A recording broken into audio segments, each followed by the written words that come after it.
দিল্লির চাণক্যাপুরীর অভিজাত পাড়ায় অবস্থিত মেহরা ভবনের জৌলুস আজ যেন এক অলৌকিক জাদুর স্পর্শে উদ্ভাসিত হয়ে উঠেছিল।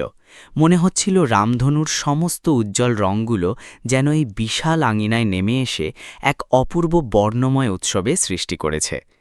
বাইরে প্রবল মুষলধারে বৃষ্টি ঝরে পড়ছিল, আকাশ বারবার গর্জন করে উঠছিল, যেন প্রকৃতি নিজেই এই অনুষ্ঠানের সাক্ষী হয়ে উঠতে চাইছে। কিন্তু ভবনের অভ্যন্তরীণ পরিবেশ ছিল একেবারে ভিন্ন জগতের অনুভূতিতে ভরপুর। ঝাড়লণ্ঠনের নরম আলো মার্বেল পাথরের মেঝেতে ছড়িয়ে পড়ে এক মায়াবী আবহ সৃষ্টি করছিল, এবং বাতাসে মোগরা ও গোলাপের মিষ্টি সুবাস ভেসে বেড়াচ্ছিল। এটি ছিল আদিত্য মেহরার স্ত্রী প্রিয়ার সাধের অনুষ্ঠান। শহরের সমস্ত ধনী ব্যক্তি, রাজনীতিবিদ এবং চিত্রতারকারা এই অনুষ্ঠানে সামিল হওয়ার জন্য জমায়েত হয়েছিলেন। চারদিকে হাসি ঠাট্টা আর সানাইয়ের সুর বাজছিল, কিন্তু এই শোরগোলের মাঝে উৎসবের মূল কেন্দ্রবিন্দু অর্থাৎ প্রিয়ার ভেতরে এক অদ্ভুত নিস্তব্ধতা বিরাজ করছিল, যা বাইরের ঝড়ের চেয়েও অনেক বেশি গভীর ছিল। প্রিয়া বিশেষভাবে সাজানো একটি দোলনায় বসেছিল, যা কোনো রানীর সিংহাসনের চেয়ে কম কিছু মনে হচ্ছিল না। সে একটি ভারী বেনারসি শাড়ি পরেছিল, যা তার নরম কাঁধে স্পষ্ট অনুভূত হচ্ছিল। তার গলায়, কানে এবং হাতে হিরে আর সোনার যে গয়নাগুলো ছিল, সেগুলো মেহরা পরিবারের সম্মানের প্রতীক ছিল, কিন্তু প্রিয়ার কাছে সেগুলো লোহার শেকলের থেকে কম কিছু ছিল না। আগত প্রতিটি অতিথি তার সৌন্দর্য এবং ভাগ্যের প্রশংসা করছিল। তারা বলছিল যে প্রিয়া কতই না ভাগ্যবান যে সে আদিত্যের মতো স্বামী এবং এমন রাজঘরানা পেয়েছে। প্রিয়া নিজের মুখে একটি কৃত্রিম হাসি ধরে রেখেছিল, যে হাসি সে গত ৩ বছরে রপ্ত করে নিয়েছিল, যাতে তার মনের কষ্ট দুনিয়ার নজরে না আসে। আদিত্য মেহরা হলের অন্য কোণায় দাঁড়িয়েছিল তার কিছু বিদেশি বিজনেস পার্টনারদের সাথে। সেই বরাবরের মতোই অত্যন্ত আকর্ষণীয় লাগছিল। তার শেরওয়ানির দাম হয়তো একজন সাধারণ মানুষের সারা জীবনের উপার্জনের সমান হবে।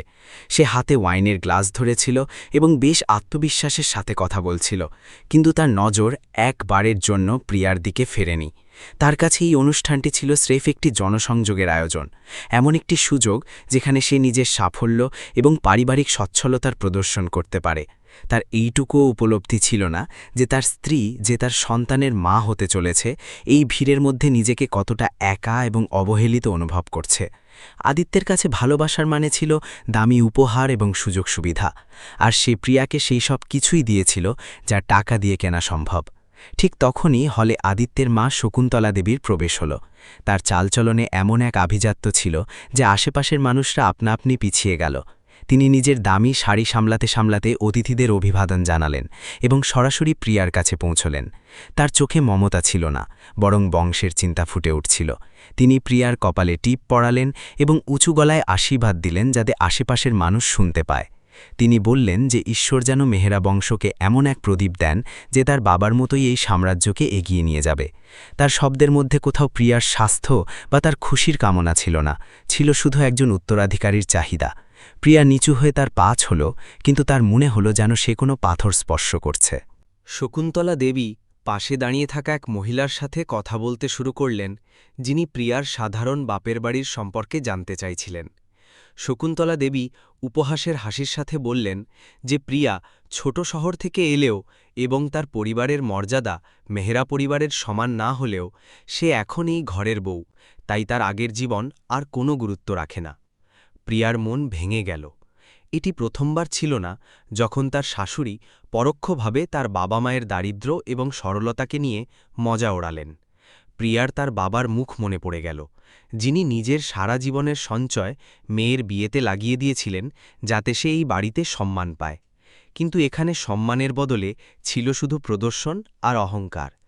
কিছুক্ষণ পর রীতিনীতি শুরু হল। মহিলারা প্রিয়ার কোলে ফল, মিষ্টি এবং শুকনো ফল দিতে শুরু করলেন। প্রত্যেকেই তাকে উপদেশ দিচ্ছিল যে তার কি খাওয়া উচিত, কিভাবে শোয়া উচিত এবং কিভাবে নিজের স্বামীকে খুশি রাখা উচিত।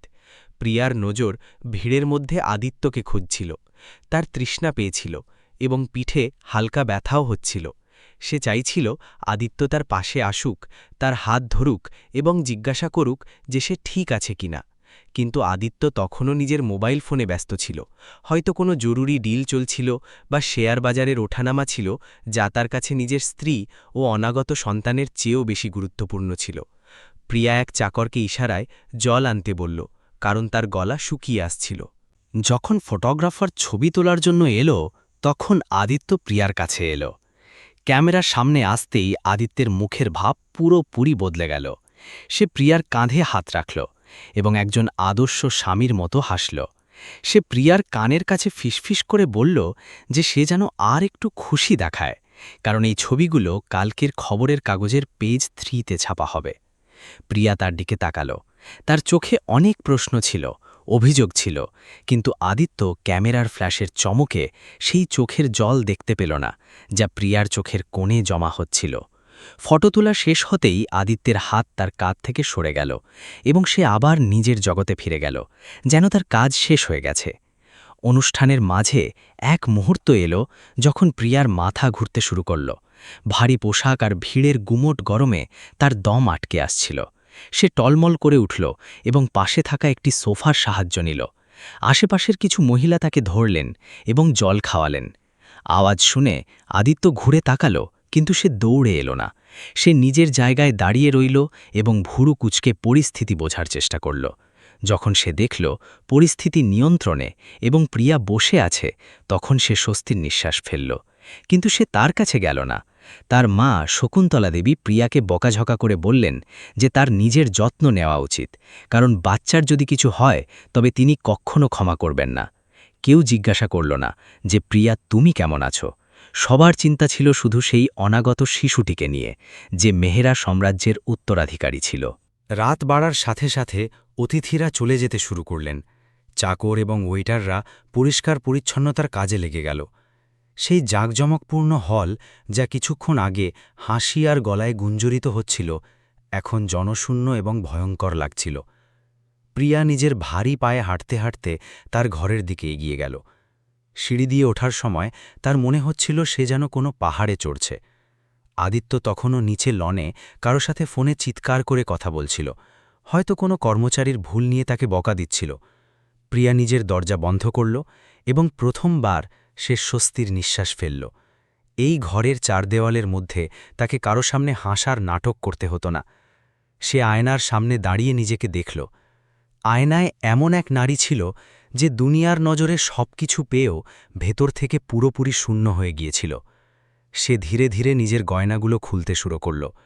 প্রতিটি গয়না খোলার সাথে সাথে তার মনে হল তার শরীর থেকে বোঝা কমে যাচ্ছে, কিন্তু মনের বোঝা বেড়েই যাচ্ছিল।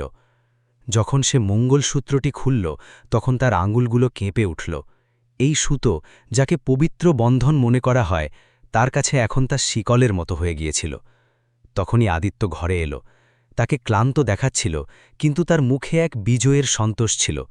সে নিজের টাই ঢেলে করল এবং বিছানায় বসতে বসতে বলল যে আজকের অনুষ্ঠানটি খুব চমৎকার হয়েছে এবং সবাই খুব মুগ্ধ হয়েছে। সে প্রিয়ার দিকে না তাকিয়েই বলল যে মা খুব খুশি এবং এটি পরিবারের সম্মানের জন্য খুব ভালো হয়েছে। প্রিয়া সাহস জুগিয়ে আদিত্যের সাথে কথা বলার চেষ্টা করল। সে ধীর গলায় বলল যে আজ তার খুব ভয় করছিল এবং তার আদিত্যকে খুব প্রয়োজন ছিল। আদিত্য তার কথা না শোনার ভান করে নিজের ল্যাপটপ খুলল। যখন প্রিয়া আবারও নিজের কথা বলল, তখন আদিত্য বিরক্তি প্রকাশ করে বলল যে তুমি সবসময় ছোট ছোট বিষয় নিয়ে কেন এত চিন্তিত থাকো। সে বলল যে সেখানে এতজন চাকর ছিল, মা ছিলেন এবং ডাক্তারও তো এক ফোনের দূরত্বে ছিলেন, তবে কার কিসের চিন্তা ছিল। আদিত্য এটাও জানালো যে সে এত পরিশ্রম শুধু প্রিয়া এবং অনাগত সন্তানের ভবিষ্যতের জন্যই করছে, যাতে তাদের কখনো কোনো জিনিসের অভাব না হয়। প্রিয়া চুপচাপ বিছানার এক কোণে শুয়ে পড়ল। তার চোখ থেকে জল গড়িয়ে বালিশে মিশে যাচ্ছিল। সে ভাবছিল যে ভবিষ্যতের জন্য আদিত্য আজ বর্তমানকে বাজি রাখছে, সেই ভবিষ্যতে কি আবেগের জন্য কোনো জায়গা থাকবে। তার বাপের বাড়ির কথা মনে পড়ল, যেখানে সুবিধা কম থাকলেও কেউ অসুস্থ হলে পুরো বাড়ি তার শিয়রে বসে থাকত, যেখানে খুশি ভাগ করলে বাড়ত আর দুঃখ ভাগ করলে কমত। এখানে এই মার্বেলের প্রাসাদে দুঃখ লুকিয়ে রাখতে হতো আর খুশির প্রদর্শন করতে হতো। তার মনে হল সে এমন এক খাঁচায় বন্দী যার চাবি তার কাছে নেই এবং হয়তো এখন সে উঠতেও ভুলে গিয়েছে। আদিত্য ল্যাপটপ বন্ধ করে শুয়ে পড়ল এবং কিছুক্ষণের মধ্যেই গভীর ঘুমে আচ্ছন্ন হল। প্রিয়া জেগে রইল। বাইরে বৃষ্টির ফোঁটা জানলার কাছে টোকা দিচ্ছিল, যেন তাকে ডাকছে। সে নিজের পেটে হাত রাখল এবং নিজের বাচ্চার সাথে মনে মনে কথা বলতে লাগল। সে বাচ্চার কাছে ক্ষমা চাইল যে সে তাকে এমন এক বাবার ঘরে আনছে যার কাছে সময় ছাড়া সব কিছু আছে। সে অনুভব করল যে এই বাচ্চাই এখন তার বেঁচে থাকার একমাত্র অবলম্বন। কিন্তু সাথে সাথে একটি ভয়ও তার মনে দানা বাঁধল যে কোথাও তার বাচ্চাও বড় হয়ে আদিত্যের মতো না হয়ে যায়, অনুভূতিহীন এবং অহংকারী। এই চিন্তা তাকে ভেতর পর্যন্ত কাঁপিয়ে দিল। পরের সকালের শুরুটাও তেমনই নিরানন্দ ছিল। আদিত্য সকালে তাড়াতাড়ি জিম চলে গেল এবং তারপর অফিসের জন্য তৈরি হতে লাগল। প্রাতরাশের টেবিলে নিস্তব্ধতা ছিল। শকুন্তলা দেবী তার নাতির জন্য তৈরি হওয়া নতুন ঘরের রং এবং আসবাবপত্র সম্পর্কে কথা বলছিলেন। তিনি প্রিয়ার মতামত জিজ্ঞাসা করলেন না, শুধু তাকে জানালেন যে নার্সারিকে নীল রঙে সাজানো হবে, কারণ তিনি নিশ্চিত যে নাতিই হবে। প্রিয়া টোস্টের একটি টুকরো মুখে দিল, কিন্তু তা গলা দিয়ে নিচে নামছিল না। সে নিচু স্বরে বলার চেষ্টা করল যে তার গোলাপি রং পছন্দ এবং হতে পারে মেয়ে হবে, কিন্তু শকুন্তলা দেবী তাকে মাঝপথেই থামিয়ে দিলেন। তিনি কঠোর সুরে বললেন যে মেহরা বংশে মেয়েরাও স্বাগত, কিন্তু প্রথম সন্তান উত্তরাধিকারীই হওয়া উচিত এবং তার ষষ্ঠ ইন্দ্রিয় কখনো ভুল হয় না। আদিত্য প্রাতঃসাহারে টেবিলে এলো। সে নিজের ঘড়ি দেখল এবং জুসের গ্লাস এক চুমুকে খালি করে দিল। সে যেতে যেতে প্রিয়াকে বলল যে সন্ধ্যায় তাকে একটি চ্যারিটি ডিনারের জন্য তৈরি থাকতে হবে। প্রিয়া না বলার চেষ্টা করল। সে বলল যে তার শরীর ঠিক লাগছে না এবং ডাক্তার তাকে বিশ্রাম নিতে বলেছেন। আদিত্য থেমে গেল। সে ঘুরে প্রিয়ার দিকে তাকালো, যেন সে কোনো অদ্ভুত কথা বলছে।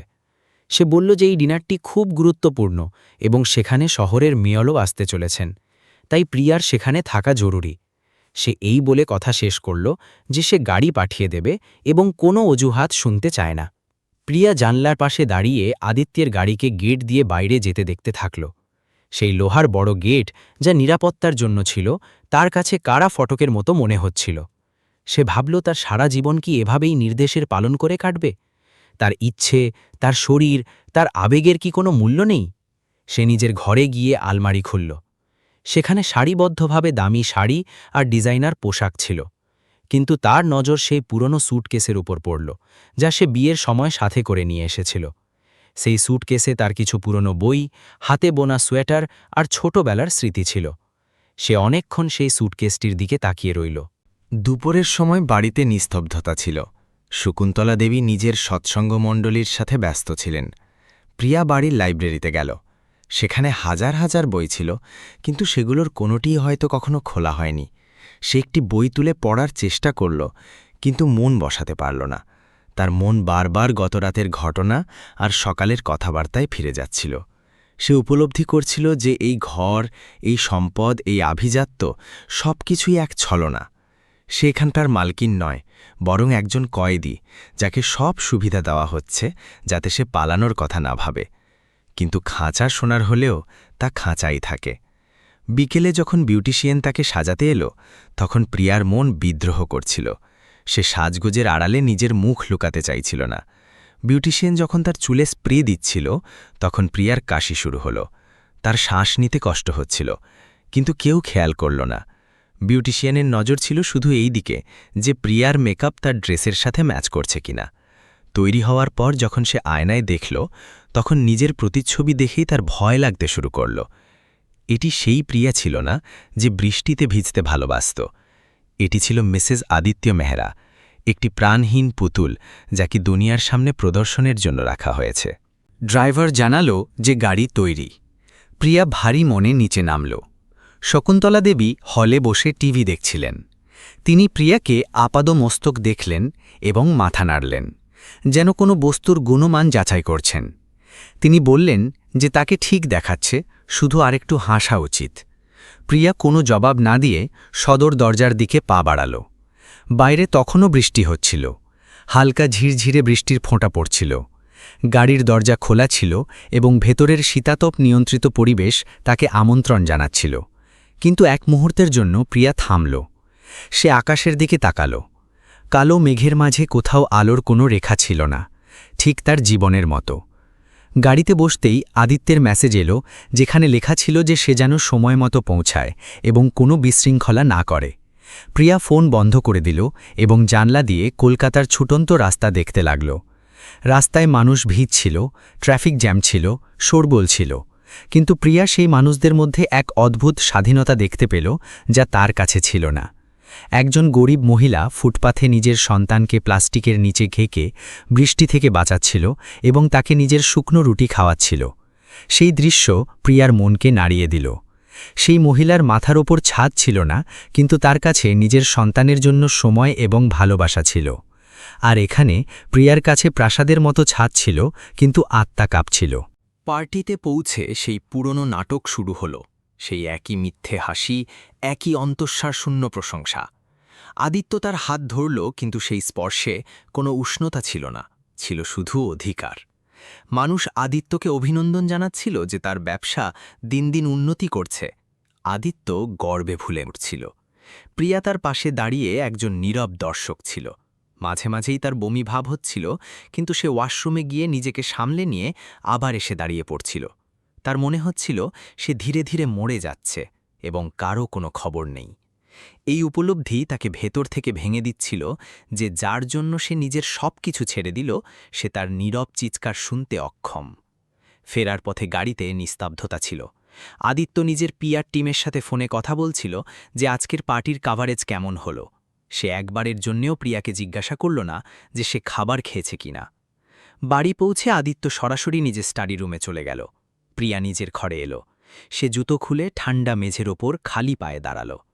মেঝের শীতলতা তার পা দিয়ে হৃদয়ে পৌঁছে গেল। সে সিদ্ধান্ত নিল যে অনেক হয়েছে। সে জানত না সে কি করবে, কিন্তু সে এটুকু জানত যে সে এভাবে ধুকে ধুকে বাঁচতে পারবে না। তার ধৈর্য এবার শেষ হয়ে আসছিল, এবং তার ভেতরের সেই বাঁধ যা সে সংস্কার আর দায়িত্বের নামে ধরে রেখেছিল, তা এখন ভাঙার মুখে।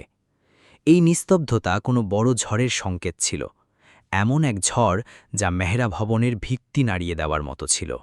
সাঁধের সেই জাঁকজমকপূর্ণ অনুষ্ঠানের পর 1 সপ্তাহ কেটে গিয়েছিল, কিন্তু প্রিয়ার মনে সেই দিনের তিক্ততা আর গভীর হয়েছিল।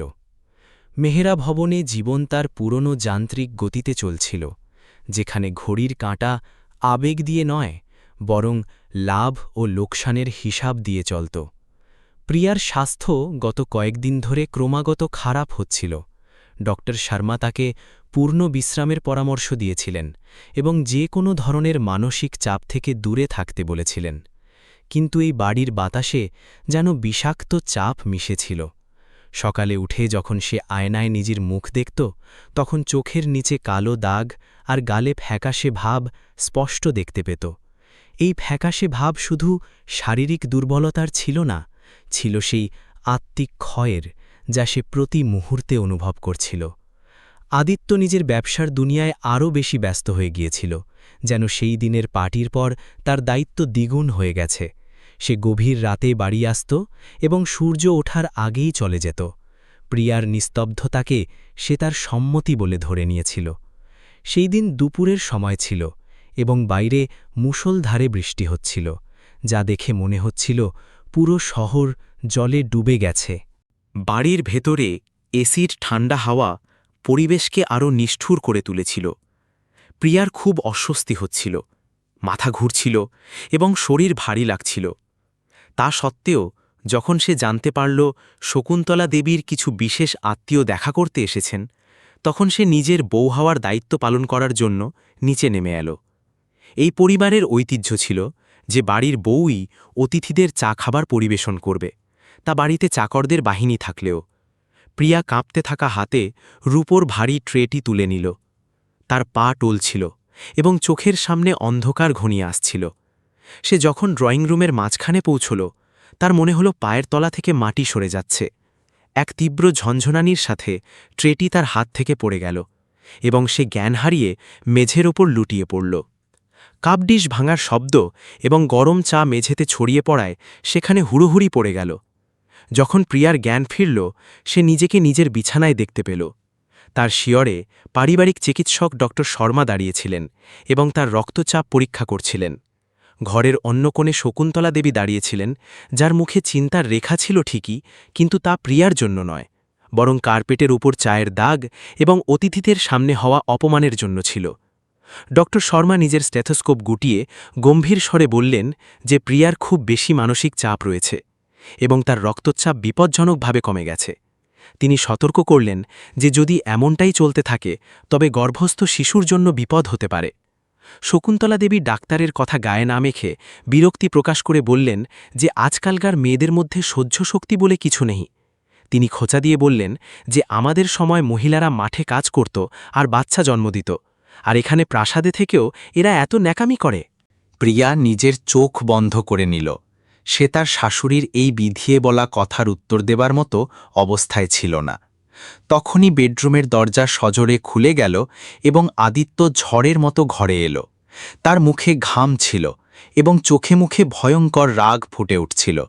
সে এসেই নিজের কোট সোফার ওপর ছুঁড়ে ফেলল এবং প্রিয়ার দিকে তাকিয়ে চিৎকার করে উঠল। সে জিজ্ঞাসা করল যে এই সব নাটকের মানে কি। তাকে এক অত্যন্ত গুরুত্বপূর্ণ বোর্ড মিটিং মাঝপথে ছেড়ে আসতে হয়েছে, কারণ বাড়ি থেকে ফোন গিয়েছিল যে প্রিয়ার শরীর খুব খারাপ। সে বলল যে সেই মিটিংয়ে বিদেশি ইনভেস্টররা বসেছিলেন এবং এই হঠাৎ বাধার কারণে কোম্পানির কোটি কোটি টাকার লোকসান হতে পারে। আদিত্যের গলায় স্ত্রীর স্বাস্থ্যের জন্য বিন্দুমাত্র চিন্তা ছিল না, ছিল শুধু ব্যবসায়িক ক্ষতির জন্য তীব্র আক্রোশ। প্রিয়া তাকে বোঝানোর চেষ্টা করল। সে নিজের শুষ্ক জিভ দিয়ে বলল যে তার সত্যিই মাথা ঘুরে গিয়েছিল এবং এটি সে ইচ্ছাকৃতভাবে করেনি, কিন্তু তার ধীর কণ্ঠস্বর আদিত্যের রাগের কাছে চাপা পড়ে গেল। আদিত্যের রাগ শান্ত হওয়ার নাম নিচ্ছিল না। সে ঘরে এদিক ওদিক হাঁটতে হাঁটতে বিড়বিড় করতে লাগল। সে প্রিয়ার ওপর অভিযোগ আনল যে সে সবসময় সবার নজর কাড়ার জন্য নতুন নতুন কৌশল বের করে। সে বলল যে যখন ভগবান তোমাকে সবকিছু দিয়েছে, টাকা, ঘর, চাকর বাকর, তবে তুমি খুশি থাকতে পারো না কেন? কেন সবসময় একজন শিকারের মতো আচরণ করো? আদিত্যের এই কথাগুলো প্রিয়ার বুক চিরে দিল। সে বুঝতে পারছিল না তার স্বামী এত নিষ্ঠুর কিভাবে হতে পারে। সে বিছানায় শুয়ে শুয়ে তাকে দেখছিল, সেই অচেনা মানুষটাকে যাকে সে জীবনসঙ্গী হিসাবে মেনে নিয়েছিল। তার মনে পড়ল বিয়ের সময় পুরোহিত বলেছিলেন যে স্বামী স্ত্রী একে অপরের সুখ দুঃখের সাথী হয়, কিন্তু এখানে তার দুঃখ আদিত্যের কাছে শুধু এক বাধা এবং বিরক্তির কারণ ছিল। এরই মাঝে শকুন্তলা দেবী আগুনে ঘি ঢালার কাজ করলেন। তিনি আদিত্যের কাঁধে হাত রেখে বললেন যে বাবা, এতে তোমার কোনো ভুল নেই, ভুল আমারই যে আমি এক ছোট শহরের মেয়েকে নিজের ঘরের বউ করে নিলাম। তিনি প্রিয়ার দিকে আঙুল তুলে বললেন যে এদের মতো লোকেদের চাইলে সোনার সিংহাসনে বসিয়ে দাও, এদের মানসিকতা সেই একই থাকে, এদের উঁচু বংশের আদব কায়দা আর দায়িত্ববোধ মাথায় ঠোকে না। শকুন্তলা দেবী নিজের কণ্ঠস্বর আরও তিক্ত করে বললেন যে এর মা বাবা একে কখনো শেখায়নি যে শ্বশুরবাড়িতে কিভাবে থাকতে হয়। তিনি প্রিয়ার বাবা মায়ের কথা উল্লেখ করে বললেন যে ওই লোকগুলো তো হাত জোড় করে আমাদের সামনে কাকুতি মিনতি করেছিল যাতে তাদের মেয়েকে গ্রহণ করে নি এবং তার জীবন শুধরে যায়। আমরা তো দয়া করেছিলাম, কিন্তু বদলে আমরা কি পাচ্ছি? শুধু অশান্তি আর বদনাম। নিজের বাবা মায়ের সম্পর্কে এমন অপমানজনক কথা শুনে প্রিয়ার ভেতরে কিছু একটা ভেঙে গেল। সে সব কিছু সহ্য করতে পারত, আদিত্যের অবহেলা, শাশুড়ির খোটা, একাকিত্বের কষ্ট, কিন্তু নিজের স্বাভিমানী আর নেক বাবা মায়ের অপমান কোনোভাবেই বরদাস্ত করতে পারছিল না। সে আশাভরা চোখে আদিত্যের দিকে তাকাল। সে চাইছিল আদিত্য অন্তত এবার তো কিছু বলুক।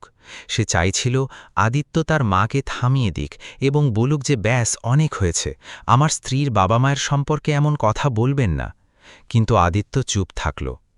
তার নিস্তব্ধতায় এক নীরব সম্মতি ছিল। সে তার মায়ের কথার প্রতিবাদ করল না, বরং একটা দীর্ঘশ্বাস ফেলে বলল যে মা ঠিকই বলছেন।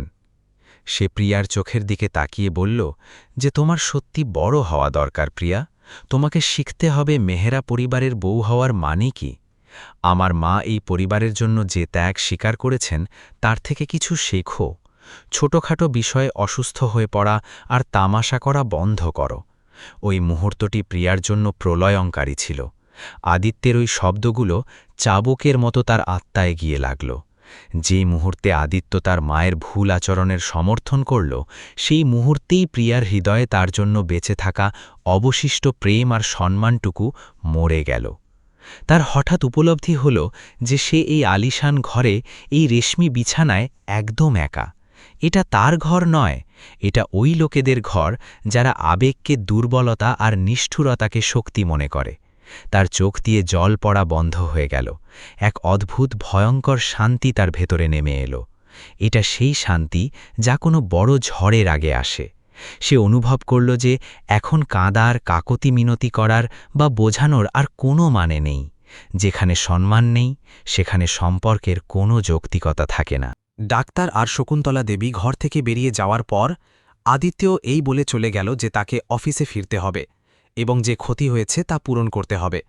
যাওয়ার সময় সে কড়া নির্দেশ দিয়ে গেল যে সন্ধ্যা নাগাদ প্রিয়ার নাটক শেষ হওয়া চাই, কারণ রাতে কিছু অতিথি ডিনারে আসছেন। দরজা বন্ধ হতেই প্রিয়া ধীরে ধীরে বিছানা থেকে উঠল।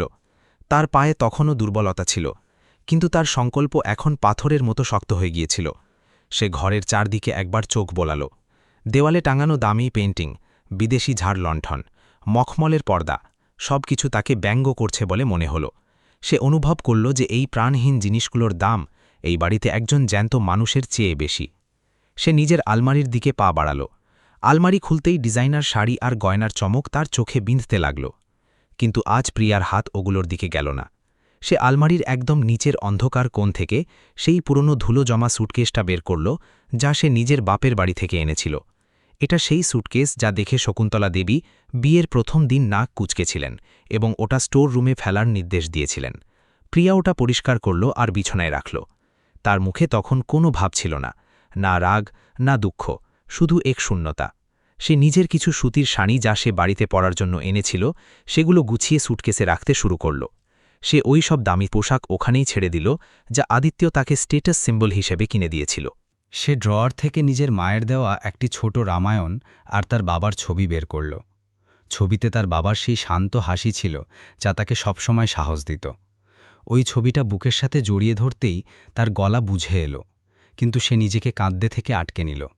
সে ঠিক করে নিয়েছিল যে এখন সে নিজের চোখের এক ফোঁটা জলও এই নির্দয় বাড়ির জন্য ফেলবে না। সে নিজের পাসবুক আর কিছু নগদ টাকা যা সে ঘরের খরচ থেকে বাঁচিয়ে রেখেছিল সেগুলো নিজের পার্সে রেখে নিল। এটা খুব বড় কোনো অঙ্ক ছিল না, কিন্তু এইটুকু ছিল যে সে হরিদ্বার পর্যন্ত সফর করতে পারবে। সে নিজের গয়না, এমনকি নিজের বিয়ের আংটিও খুলে ড্রেসিং টেবিলের উপর রেখে দিল। এই গয়নাগুলো এখন তার কাছে শেকলের মতো মনে হচ্ছিল। আজ সে ওই সব শেকল ভেঙে ফেলতে চাইছিল যা তাকে এই দম বন্ধ করা পরিবেশের সাথে বেঁধে রেখেছিল। যখন সে নিজের মালপত্র প্যাক করছিল তখন তার নজর ওই দেওয়ালের ওপর গেল যেখানে আদিত্য আর তার বিয়ের একটি বড় ছবি টাঙানো ছিল। ছবিতে দুজনেই হাসছিল, কিন্তু আজ প্রিয়ার কাছে ওই হাসির পেছনের মিথ্যেটা পরিষ্কার দেখা যাচ্ছিল। ওটা একটা সমঝোতা ছিল, একটা চুক্তি ছিল যা দুটো পরিবারের মধ্যে হয়েছিল, দুটো হৃদয়ের মধ্যে নয়। সে ওই ছবির দিকে পিঠ ফিরিয়ে নিল। সে নিজের পেটে বাড়তে থাকা সন্তানের নড়াচড়া অনুভব করল। সে নিজের গর্ভে হাত বুলিয়ে মনে মনে নিজের বাচ্চার কাছে প্রতিজ্ঞা করল যে সে তাকে এমন এক জীবন দেবে যেখানে হয়তো টাকা কম থাকবে, কিন্তু ভালোবাসা আর সম্মানের কোনো অভাব হবে না। সে চায়নি তার বাচ্চা এই বিষাক্ত পরিবেশে বড় হোক আর নিজের মানবিকতা হারিয়ে ফেলুক। সন্ধ্যা নেমে আসছিল আর বৃষ্টি তখনও পড়ছিল। ঘরে অন্ধকার বাড়তে শুরু করেছিল, কিন্তু প্রিয়া আলো জ্বালাল না। সে অন্ধকারেই নিজের সুটকেসের চিন বন্ধ করল। ওই জিপের শব্দ নিস্তব্ধতার মাঝে কোনো বড় সিদ্ধান্তের প্রতিধ্বনির মতো শোনাল। সে আরও একবার পুরো ঘরটা দেখল, কিছু ফেলে যাচ্ছে কিনা তা দেখার জন্য নয়, বরং এটা নিশ্চিত করার জন্য যে সে এমন কিছু সাথে নিয়ে যাচ্ছে না যার ওপর মেহরা পরিবারের অধিকার আছে। সে ওই সব কিছু ত্যাগ করেছিল যা তাকে মিসেস আদিত্যা মেহরা বানাত। এখন সে শুধু প্রিয়া, একজন সাধারণ নারী, একজন মা যে নিজের আত্মসম্মান রক্ষার জন্য দুনিয়ার সাথে লড়তে প্রস্তুত। নিচে হল থেকে বাসনের শব্দ আর চাকরদের আওয়াজ আসছিল। ডিনারের প্রস্তুতি শুরু হয়ে গিয়েছিল। প্রিয়া জানত যে আদিত্য এখনও বাড়ি ফেরেনি, আর এটাই তার বেরিয়ে যাওয়ার সবচেয়ে সঠিক সময়। সে একটি সাধারণ সালোয়ার কামিজ পরল, নিজের চুল আলগা করে বাঁধল আর কাঁধে ওড়না নিল। সে আয়নায় নিজের প্রতিচ্ছবি দেখল। সেখানে এখন আর সেই ডরে কুকড়ে থাকা অসুস্থ আর লাচার প্রিয়া ছিল না। তার চোখে এক নতুন চমক ছিল, স্বাধীনতার চমক। সে নিজের সুটকেসটা তুলল। ওটার ওজন বেশি ছিল না, কিন্তু ওতে তার পুরো অতীত আর ভবিষ্যৎ মিশেছিল। সে জানত যে এই পদক্ষেপ নেওয়ার পর ফেরার কোনো রাস্তা থাকবে না, আর এটাই সে চাইছিল। সে টিপে টিপে সিঁড়ির দিকে এগোল। তার হৃদয় জোরে কাঁপছিল, কিন্তু ভয় নয়, বরং এক অজানা উত্তেজনায়। প্রতিটি সিঁড়ি নামার সময় তার মনে হচ্ছিল সে যেন একে একে ওই শিকলগুলোকে কাটছে। সে দেখল শাশুড়ি নিজের ঘরে পুজো করছেন, আর চাকররা রান্নাঘরে ব্যস্ত। কেউ তাকে সদর দরজার দিকে যেতে দেখল না। সে ওই বিশাল গেটের কাছে পৌঁছল, যা সে ৩ বছর আগে এক নতুন কোণে হিসাবে পার করেছিল। তখন তার মনে হাজারো স্বপ্ন ছিল, আজ শুধু একটা সংকল্প ছিল। সে ধীরে ধীরে দরজাটা খুলল। বাইরের ঠান্ডা হাওয়া আর বৃষ্টির ঝাপটা তার মুখ স্পর্শ করল, যেন প্রকৃতি তাকে স্বাগত জানাচ্ছে। প্রিয়া একটা দীর্ঘশ্বাস নিল, যাতে ভেজা মাটির গন্ধ ছিল। সে নিজের চটি পরল এবং নিজের ছাতাটাও ওখানেই স্ট্যান্ডে ছেড়ে দিল। সে ভিজতে চাইছিল। সে চাইছিল এই বৃষ্টি তার গত ৩ বছরের অপমান আর কষ্টকে ধুয়ে মুছে দিক। সে নিজের প্রথম কদম চৌকাঠের বাইরে রাখল। এই পদক্ষেপ শুধু বাড়ি থেকে বাইরে ছিল না, বরং ওই লক্ষণ রেখার ওপারে ছিল, যা সমাজ আর তার স্বামীর অহংকার তার জন্য টেনেছেও। এখন সে আর পেছনে ফিরে তাকাবে না। শবরের বাঁধ ভেঙে গিয়েছিল, এবং এখন যে জোয়ার আসতে চলেছিল তাকে কেউ থামাতে পারবে না। সে গেটের দিকে হাঁটতে শুরু করল, যেখানে অন্ধকার আর অনিশ্চয়তা তার জন্য অপেক্ষা করছিল। কিন্তু ওই অনিশ্চয়তার মধ্যেও সে মুক্তির আভাস পাচ্ছিল। আদিত্যের কালো মার্সিডিজ বৃষ্টির তোড়কে চিরে মেহরা ভবনের বিশাল লোহার গেটের দিকে এগোচ্ছিল। ওয়াইপারের কর্কশ শব্দ আর কাঁচের ওপর আছড়ে পড়া বৃষ্টির শব্দ কেবিনের ভেতরের নিস্তব্ধতাকে ভাঙছিল। আদিত্য ক্লান্ত ছিল। সারা দিনের মিটিং আর ডিল তাকে নিংড়ে নিয়েছিল, কিন্তু তার মুখে একটা বড় ডিল ফাইনাল করার সন্তোষও ছিল। হেডলাইটের আলো গেটের কাছে পড়তেই সে একজনকে বাইরের দিকে এগিয়ে যেতে দেখল। সে চোখ কুঁচকে দেখল, ওই ছায়াটা চেনা মনে হচ্ছিল। গাড়িটা যখন কাছে পৌঁছল, তখন সে নিজের চোখকে বিশ্বাস করতে পারল না। ওটা প্রিয়া ছিল। সে মুষলধারে বৃষ্টির মধ্যে হাতে একটা পুরনো স্যুটকেস নিয়ে ভিজতে ভিজতে গেটের দিকে হেঁটে যাচ্ছিল। আদিত্যের কপালে ভাঁজ পড়ল। তার মনে হলো এটা প্রিয়ার কোনো নতুন নাটক, তাকে ইমোশনালি ব্ল্যাকমেইল করার কোনো একটা উপায়। সে ভাবল প্রিয়া হয়তো গেট পর্যন্ত গিয়ে ফিরে আসবে, শুধু তাকে ভয় দেখানোর জন্য। সে গাড়িটা প্রিয়ার একদম কাছে নিয়ে গিয়ে থামালো এবং কাঁচ নামালো। বৃষ্টির ছাঁট সঙ্গে সঙ্গে গাড়ির দামি ইন্টেরিয়রকে ভিজিয়ে দিতে লাগল। আদিত্য বিরক্তির সাথে বলল যে এই ছেলে মানুষই কি প্রিয়া, তুমি এই অবস্থায় এত রাতে বৃষ্টির মধ্যে কি করছো? সে আদেশের সুরে বলল যে এখনই গাড়িতে ওঠো আর ঘরে চলো, আমি তামাশা পছন্দ করি না। কিন্তু প্রিয়া তার দিকে তাকালোও না। তার নজর সোজা রাস্তার ওপর ছিল। তার মুখে বৃষ্টির জল গড়িয়ে পড়ছিল নাকি ওগুলো চোখের জল ছিল, তা চেনা মুশকিল ছিল। সে নিজের গতি কমালো না, বরং আরও দৃঢ়ভাবে গেটের দিকে পা বাড়াল। আদিত্যের রাগ বাড়তে লাগল। তার মনে হলো প্রিয়া তার আদেশ অমান্য করে তাকে অপমান করছে, তাও আবার বাড়ির গার্ডদের সামনে। আদিত্য স্টিয়ারিং হুইলে ঘুষি মারল এবং গাড়ির দরজা খুলে বাইরে বেরিয়ে এলো। তার দামি ইটালিয়ান জুতো কাদা ভর্তি জলে পড়ল। সে চিৎকার করে বলল যে প্রিয়া, আমি তোমার সাথে কথা বলছি, থামো। কিন্তু প্রিয়া হাঁটতেই থাকল। সে ওই ছোট গেট দিয়ে বাইরে বেরিয়ে গেল, যা গার্ড ঘাবড়ে গিয়ে খুলে দিয়েছিল। গার্ড নিজেও অবাক ছিল যে মালকিন কেন পায়ে হেঁটে বাইরে যাচ্ছেন আর সাহেব কেন পেছনে চিৎকার করছেন। আদিত্য দৌড়ে প্রিয়ার কাছে পৌঁছল আর তার বাঁ হাত ধরে ফেলল। সে তাকে নিজের দিকে টানল। প্রিয়ার শরীর ঠান্ডা হয়ে গিয়েছিল আর সে পুরোপুরি ভিজে গিয়েছিল। আদিত্য রেগে গিয়ে বলল যে তুমি কি পাগল হয়ে গেছ? তোমার শরীর ঠিক নেই আর তুমি প্রেগনেন্ট। যদি তোমার বা বাচ্চার কিছু হয়ে যায় তবে? প্রিয়া ঝটকা দিয়ে নিজের হাত ছাড়িয়ে নিল। তার হাতে এত জোর ছিল যে আদিত্য অবাক হয়ে গেল। প্রিয়া ধীরে ধীরে ঘুরে দাঁড়াল এবং আদিত্যের চোখের দিকে তাকাল। ওই একটা মুহূর্তের জন্য সময় যেন থমকে গেল। আদিত্য প্রিয়ার চোখে যা দেখল তা তার শিরোদাঁড়া দিয়ে হিমেল স্রোত বইয়ে দিল। সেখানে কোনো রাগ ছিল না, কোনো অভিযোগ ছিল না, এমনকি কোনো ভালোবাসাও ছিল না। সেখানে ছিল শুধু এক গভীর শূন্যতা, এমন এক অনীহা যা দুনিয়ার কোনো সম্পদ দিয়ে পূরণ করা সম্ভব নয়। এটি সেই প্রিয়া ছিল না যে আদিত্যের চড়া গলা শুনে ঘাবড়ে যেত। এটি সেই প্রিয়া ছিল না যে তার একটা হাসির জন্য ছটফট করত। তার সামনে এক অচেনা নারী দাঁড়িয়েছিল, যে নিজের হৃদয়ের দরজা তার জন্য চিরতরে বন্ধ করে দিয়েছিল।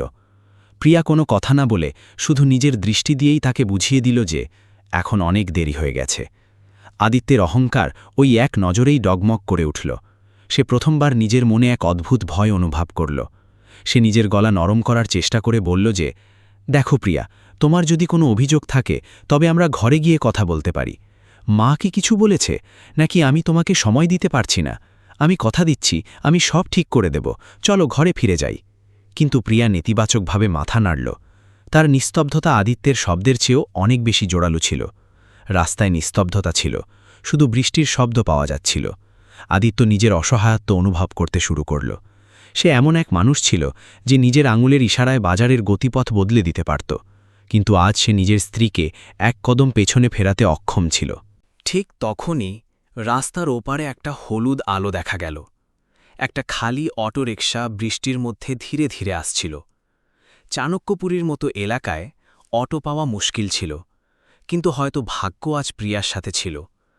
প্রিয়া হাত দেখিয়ে অটোটাকে থামাল। অটোওয়ালা, যে হয়তো বাড়ি যাবার তাড়ায় ছিল, সওয়ারি দেখে থেমে গেল।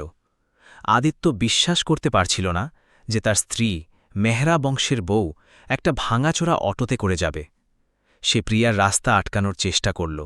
সে বলল যে তুমি এটা করতে পারো না, লোকে কি বলবে? আমার ইজ্জতের তামাশা বানিও না। আমার কাছে দুনিয়ার সবচেয়ে দামি গাড়ি আছে, আর তুমি এই খটখটানিতে করে যাবে? আদিত্য এখনও নিজের সম্মান আর লোকে কি বলবে সেই চিন্তায় আটকে ছিল। অন্যদিকে প্রিয়া তার জীবনের সবচেয়ে বড় সিদ্ধান্ত কার্যকর করছিল। প্রিয়া নিজের স্যুটকেসটা অটোর পেছনের সিটে রাখল আর উঠতে লাগল। আদিত্য তার আঁচল ধরার চেষ্টা করল, এক শেষ মরিয়া চেষ্টা। সে কাকুতি মিনতি করে বলল যে প্রিয়া যেও না, আমি তোমাকে ছাড়া থাকতে পারবো না। কিন্তু এটা মিথ্যে ছিল, আর তারা দুজনেই সেটা জানত। আদিত্যের প্রিয়ার জন্য নয়, বরং নিজের অভ্যাস আর নিজের সুবিধার চিন্তা ছিল। প্রিয়া নিজের আঁচল থেকে তার হাত সরিয়ে দিল। সে প্রথমবার মুখ খুলল এবং খুব ধীর কিন্তু স্পষ্ট গলায় বলল যে আদিত্য, তুমি আমাকে ছাড়াই খুব ভালো থাকতে পারবে, কারণ তুমি তো আমার সাথে থেকেও আমার ছাড়াই ভাবছিলে। এই শব্দগুলো আদিত্যের কানে তপ্ত সীসার মতো ঢুকল। সে স্তব্ধ হয়ে গেল। জবাব দেওয়ার মতো কোনো শব্দ সে খুঁজে পেল না। প্রিয়া অটোতে বসে পড়ল। সে ড্রাইভারকে বলল, চলো। ড্রাইভার মিটার নামালো আর অটো স্টার্ট দিল। অটোর ইঞ্জিনের কর্কশ শব্দ আদিত্যকে তার স্তব্ধতা থেকে বের করে আনল। সে অটোর পেছনে দৌড়াল। সে চিৎকার করে বলল যে, প্রিয়া, ফিরে এসো, তোমার কাছে টাকা নেই, তুমি কোথায় যাবে? এই দুনিয়া খুব খারাপ। কিন্তু অটো ততক্ষণে গতি বাড়িয়ে দিয়েছিল। বৃষ্টি আরও বেড়ে গেল, যেন প্রকৃতি প্রিয়ার চলে যাওয়ার চিহ্নগুলোও মুছে দিতে চায়। আদিত্য কিছুটা দূর পর্যন্ত দৌড়াল। তার দামি স্যুট কাদায় মাখামাখি হয়ে গিয়েছিল, তার চুল অগোছালো হয়ে গিয়েছিল। সে হাঁপাতে হাঁপাতে রাস্তার মাঝখানে দাঁড়িয়ে পড়ল। সে তাকিয়ে থাকল অটোর পেছনের লাল আলোটা অন্ধকার আর বৃষ্টির মধ্যে আবছা হতে হতে একটা মোড়ে ঘুরে অদৃশ্য হয়ে গেল। আদিত্য ওখানেই বৃষ্টির মধ্যে দাঁড়িয়ে থাকল, পুরোপুরি ভেজা এবং একা। তার পাশ দিয়ে অন্য গাড়িগুলো জল ছিটিয়ে বেরিয়ে যাচ্ছিল, কিন্তু তার কোনো হুঁশ ছিল না। তার হঠাৎ খুব ঠান্ডা লাগতে শুরু করল। সেই ঠান্ডা যা আবহাওয়ার নয়, বরং ভেতরের একাকিত্বের ছিল। তার মনে পড়ল কিভাবে প্রিয়া সবসময় তার জন্য অপেক্ষা করত, সে যতই দেরি করে আসুক না কেন। তার মনে পড়ল কিভাবে সে তার পছন্দের খাবার রান্না করত, কিভাবে সে তার প্রতিটি ছোটখাটো প্রয়োজনের খেয়াল রাখত। আজ সেই সব কিছু, ওই পুরো অস্তিত্ব যা শুধু তার জন্য বাঁচত, তাকে ছেড়ে চলে গেছে। সে নিজের পকেটে ফোনের ভাইব্রেশন অনুভব করল, কিন্তু ফোন বের করার প্রয়োজন বোধ করল না। হয়তো মায়ের ফোন হবে, এটা জিজ্ঞাসা করার জন্য যে ডিনারের অতিথিরা আসতে চলেছেন, সব তৈরি কিনা। আজ তার ওই অতিথিদের, ওই ডিনারের বা ওই সম্মানের কোনো পরোয়া ছিল না। সে টলমল পায়ে নিজের মার্সিডিজের দিকে ফিরে এলো। গেটে দাঁড়িয়ে থাকা গার্ড এখনও তাকে অবিশ্বাসের চোখে দেখছিল। আদিত্য তাকে উপেক্ষা করল। সে গাড়িতে বসল, কিন্তু ইঞ্জিন স্টার্ট দিল না। সে নিজের মাথা স্টিয়ারিং হুইলের ওপর রাখল। গাড়ির ভেতরে এখনও প্রিয়ার পারফিউমের হালকা সুবাস লেগেছিল। ওই সুবাস তাকে আরও ভেঙে দিল। তার চোখ দিয়ে জল বেরোতে শুরু করল, যা সে এতদিন নিজের অহংকারের বাঁধের পেছনে আটকে রেখেছিল। ওই আদিত্য মেহরা, যে কখনো হারত না, আজ নিজের স্ত্রীর কাছে, নিজের জীবনের কাছে হেরে গিয়েছিল। সে বুঝতে পারছিল না ভুলটা কোথায় হলো। সে তো তাকে সব কিছু দিয়েছিল, ঘর, টাকা, আরাম। তবে সে কেন চলে গেল? তার পুরুষতান্ত্রিক অহংকার এখনও তাকে পুরো সত্যিটা দেখতে দিচ্ছিল না, কিন্তু ফাটল ধরে গিয়েছিল। অনেকক্ষণ পর সে গাড়ি স্টার্ট দিল আর ধীরে ধীরে ঘরের ভেতরে নিয়ে গেল। গ্যারেজে গাড়ি রাখার সময় তার নিজের ওই বিশাল মেহরা ভবন একটা ভুতুরে প্রাসাদের মতো মনে হল। প্রতিটি জানলা, প্রতিটি দেওয়াল যেন তাকে কামড়াতে আসছিল। সে ঘরের ভেতরে ঢুকল। হলে নিস্তব্ধতা ছিল, হয়তো মা নিজের ঘরে ছিলেন। আদিত্য স্বস্তির নিঃশ্বাস ফেলল যে তাকে এখন কারও মুখোমুখি হতে হবে না। সে সরাসরি নিজের ঘরের দিকে দৌড়াল। সে ওই ঘরে যেতে চাইছিল না যেখানে সে আর প্রিয়া জীবন কাটিয়েছিল, কিন্তু তার পা নিজের অজান্তেই ওদিকেই এগিয়ে গেল। ঘরের দরজা খুলতেই একাকিত্বের এক জোরালো ধাক্কা অনুভব করল। বিছানা পরিপাটি করে সাজানো ছিল, কিন্তু তাতে সেই আপন ভাবটা ছিল না। সে প্রিয়ার আলমারি খুলল। তার ডিজাইনার পোশাক, গয়না সবকিছু ওখানেই ছিল। সে দামি কোনো কিছুই সাথে নিয়ে যায়নি। এই ব্যাপারটা আদিত্যকে আরও বেশি বিঁধল। যদি সে গয়না বা টাকা নিয়ে যেত, তবে আদিত্য ভাবতে পারত যে সে লোভী ছিল, অথবা তার শুধু সম্পদের প্রয়োজন ছিল। কিন্তু সে খালি হাতে গিয়েছিল। এর মানে ছিল সে আদিত্যের ধনসম্পদকে প্রত্যাখ্যান করেছিল। সে প্রমাণ করে দিয়েছিল যে আদিত্যের টাকা তাকে কেনার জন্য যথেষ্ট ছিল না। আদিত্য মেঝের ওপর বসে মাথা ধরে রইল। তার দম বন্ধ লাগছিল। সে নিজের টাই টেনে ছিঁড়ে ফেলে দিল। সে ভাবল, তার কি পুলিশকে ফোন করা উচিত? কিন্তু পরক্ষণই মনে হল, যদি এই খবর মিডিয়াতে ফাঁস হয়ে যায় যে মেহরা গ্রুপের সিইওর স্ত্রী ঘর ছেড়ে পালিয়েছে, তবে কোম্পানির শেয়ারের দাম পড়ে যাবে। এই অবস্থাতেও তার ব্যবসায়ী মস্তিষ্ক নিজের ক্ষতির পরিমাপ করছিল, আর এই চিন্তা তাকে নিজের প্রতি ঘৃণা এনে দিল। সে উঠে ওয়াশরুমে গেল। সে ঝর্ণা চালিয়ে জামাকাপড় পরা অবস্থাতেই তার নিচে দাঁড়িয়ে পড়ল। ঠান্ডা জল তার শরীরের ওপর পড়ছিল, কিন্তু তার ভেতরের আগুন নেভাতে পারছিল না। তার প্রিয়ার ওই মুখটা মনে পড়ছিল, যখন সে অটোতে বসছিল। ওই মুখটা কত শান্ত ছিল, কত সংকল্পে ভরা ছিল। সে অনুভব করল যে সে প্রিয়াকে কখনোই জানত না। সে সবসময় তাকে একজন দুর্বল, নির্ভরশীল আর সাধারণ মেয়ে মনে করেছিল। কিন্তু আজ সে এমন এক নারীকে দেখেছিল যার আত্মসম্মানের সামনে তার পুরো সাম্রাজ্য বামন হয়ে গিয়েছিল। সে ভাবছিল সে কোথায় গিয়ে থাকতে পারে। সে কি তার বাপের বাড়ি যাবে? কিন্তু হরিদ্বার অনেক দূরে ছিল, আর তার কাছে বেশি টাকাও ছিল না। এই চিন্তা তাকে ভেতর ভেতর কুড়ে কুড়ে খেতে লাগল। ঝর্ণা থেকে বেরিয়ে সে কাপড় বদলাল আর ব্যালকনিতে এলো। বৃষ্টি এখন একটু কমেছে। শহরের আলো দূরে টিমটিম করছিল। সে নিজের পকেট থেকে সিগারেটের প্যাকেট বের করল, যা সে প্রিয়ার কথায় ছেড়ে দিয়েছিল। সে কাঁপতে থাকা হাতে সিগারেট জ্বালালো আর একটা লম্বা টান দিল। ধোঁয়া তার ফুসফুসে গেল, কিন্তু সে কোনো স্বস্তি পেল না। সে নিজের বাগানের দিকে তাকালো, যেখানে কয়েকদিন আগে সাধের অনুষ্ঠান হয়েছিল। ওখানে এখনও সাজসজ্জার কিছু ফুল পড়েছিল, যা বৃষ্টিতে পড়ছিল। ওই ফুলগুলো তার বিবাহিত জীবনের প্রতীক বলে মনে হল। কখনো সুন্দর আর সতেজ, এখন বরবাদ আর প্রাণহীন। সে ভাবল, ফেরার কি কোনো রাস্তা আছে? সে কি তাকে ফিরিয়ে আনতে পারে? তখনই তার ঘরের দরজায় টোকা পড়ল। এটা রমেশ কাকা ছিল, ঘরের পুরনো চাকর। সে ভয়ে ভয়ে বলল যে সাহেব ডিনার তৈরি, আর মালকিন শকুন্তলা দেবী আপনার অপেক্ষা করছেন। আদিত্য না ঘুরেই বলল যে আমার খিদে নেই। রমেশ কাকা ইতস্তত করে জিজ্ঞাসা করল যে ছোট মালকিন প্রিয়া কোথায়? ওনাকেও তো খাওয়ার জন্য ডাকতে হবে। আদিত্যের মন বসে গেল। সে রাগ চেপে বলল যে সে বাইরে গেছে, কোনো বান্ধবীর বাড়ি, তুমি যাও। রমেশ কাকা চলে গেল, কিন্তু আদিত্য জানত এই মিথ্যে বেশি দিন টিকবে না। তাকে তার মায়ের মুখোমুখি হতে হবে, দুনিয়ার মুখোমুখি হতে হবে, আর সবথেকে বড় কথা, নিজের শূন্যতার মুখোমুখি হতে হবে। আদিত্যও ঘরে ফিরে এলো আর বিছানায় শুয়ে পড়ল। সে প্রিয়ার দিকের বালিশটা তুলল আর ওটাকে নিজের বুকের সাথে জড়িয়ে ধরল। ওই বালিশ থেকে প্রিয়ার চুলের সুবাস আসছিল। সে ওই সুবাস নিজের নিঃশ্বাসে ভরে নিতে চাইছিল। তার মনে পড়ল যে যখন তার ঘুম আসত না, তখন প্রিয়া ধীরে ধীরে তার মাথা মালিশ করে দিত আর তাকে ঘুম পাড়িয়ে দিত। আজ তার মাথা ব্যথায় ফেটে যাচ্ছিল, কিন্তু মালিশ করার কেউ ছিল না। সে অনুভব করল যে সে কতটা অসহায়। তার কাছে দুনিয়ার সব শক্তি ছিল, কিন্তু সে নিজের স্ত্রীকে এক রাত আর আটকে রাখার শক্তি রাখত না। ওই রাতটা তার জীবনের সবথেকে লম্বা রাত হতে চলেছিল, এমন এক রাত যার সকাল হয়তো কখনো হতো না। সে নিজের ফোন তুলল আর প্রিয়ার নম্বর মেলাল। রিং হচ্ছিল, কিন্তু কেউ তুলছিল না। সে 1 বার, 2 বার, 10 বার কল করল। প্রতিবারই ওই দীর্ঘ রিং, ঘুঁটি আর তারপর অপারেটরের কণ্ঠস্বর। সে আশা করছিল যে হয়তো সে ফোন তুলবে, হয়তো সে কাঁদবে, হয়তো সে বলবে যে তাকে নিয়ে যেতে এসো। কিন্তু ওপাশ থেকে শুধু নিস্তব্ধতা ছিল। 11তম বার কল করার পর ফোনটি সুইচ অফ হয়ে গেল। এর অর্থ ছিল যে সে যোগাযোগের শেষ রাস্তাটুকুও কেটে দিয়েছে। আদিত্যও ফোনটি দেওয়ালে ছুঁড়ে মারল। ফোনটি টুকরো টুকরো হয়ে গেল, ঠিক তার অহংকারের মতো। সে চিৎকার করতে চাইছিল, কিন্তু তার গলা রুদ্ধ হয়ে গিয়েছিল।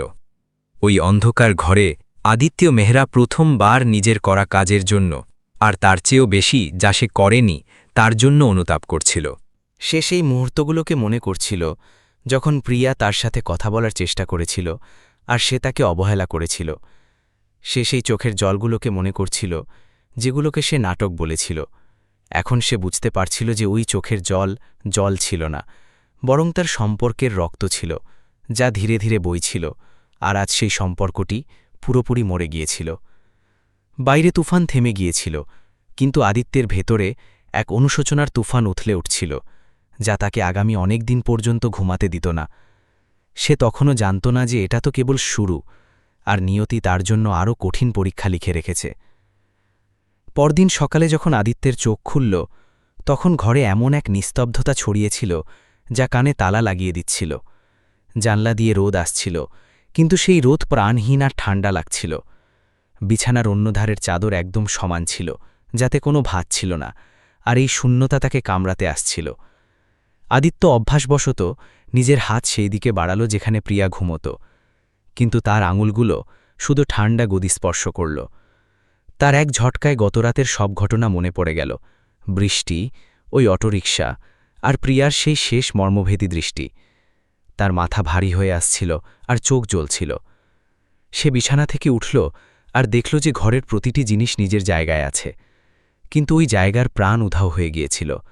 ড্রেসিং টেবিলে প্রিয়ার টিপের পাতা আর সিঁদুলের কৌটো এখনও পর্যন্ত রাখা ছিল, যা দেখামাত্রই আদিত্যের বুকে এক তীব্র যন্ত্রণা জেগে উঠল।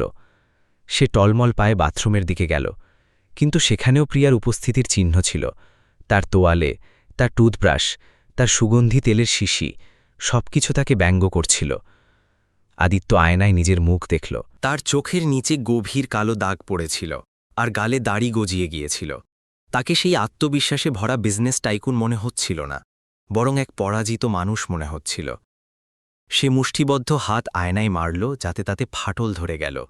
এই ফাটল তার নিজের অস্তিত্বের মতো ছিল, যা এখন টুকরো টুকরো হয়ে ছড়িয়ে পড়ছিল।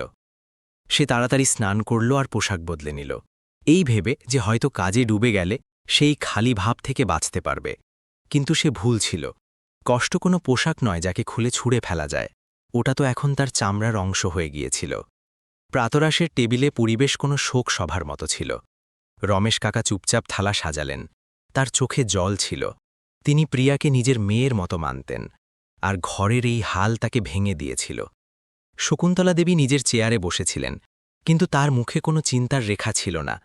তিনি আয়েশ করে চা পান করছিলেন, যেন কিছুই হয়নি। তিনি আদিত্যকে দেখামাত্রই বললেন যে ভালোই হলো যে ওই আপদ নিজে থেকেই চলে গেল। তিনি বললেন যে এখন আমরা তোমার জন্য এমন এক মেয়ে আনব যে আমাদের মর্যাদার হবে, যে বংশজাত হবে, আর যার জানা থাকবে যে মেহরা পরিবারের বউ কিভাবে থাকে। আদিত্য নিজের মায়ের দিকে তাকাল, আর প্রথমবার সে ওই মুখে মমতার জায়গায় শুধু নিষ্ঠুরতা দেখতে পেল। সে কিছু না বলে নিজের চেয়ার পেছনে ঠেলে দিল, আর প্রাতরাশ না করেই বাড়ি থেকে বেরিয়ে গেল। অফিস পৌঁছেও আদিত্য কোনো শান্তি পেল না। তার মন কোনো কাজে বসছিল না। ফাইলের অক্ষরগুলো তার সামনে নাচছিল, কিন্তু সে ওগুলোর মানে বুঝতে পারছিল না। প্রতিবার যখন তার ফোন বেজে উঠছিল, তখন তার বুক ধক করে উঠছিল, এই আশা করে যে হয়তো প্রিয়ার ফোন হবে।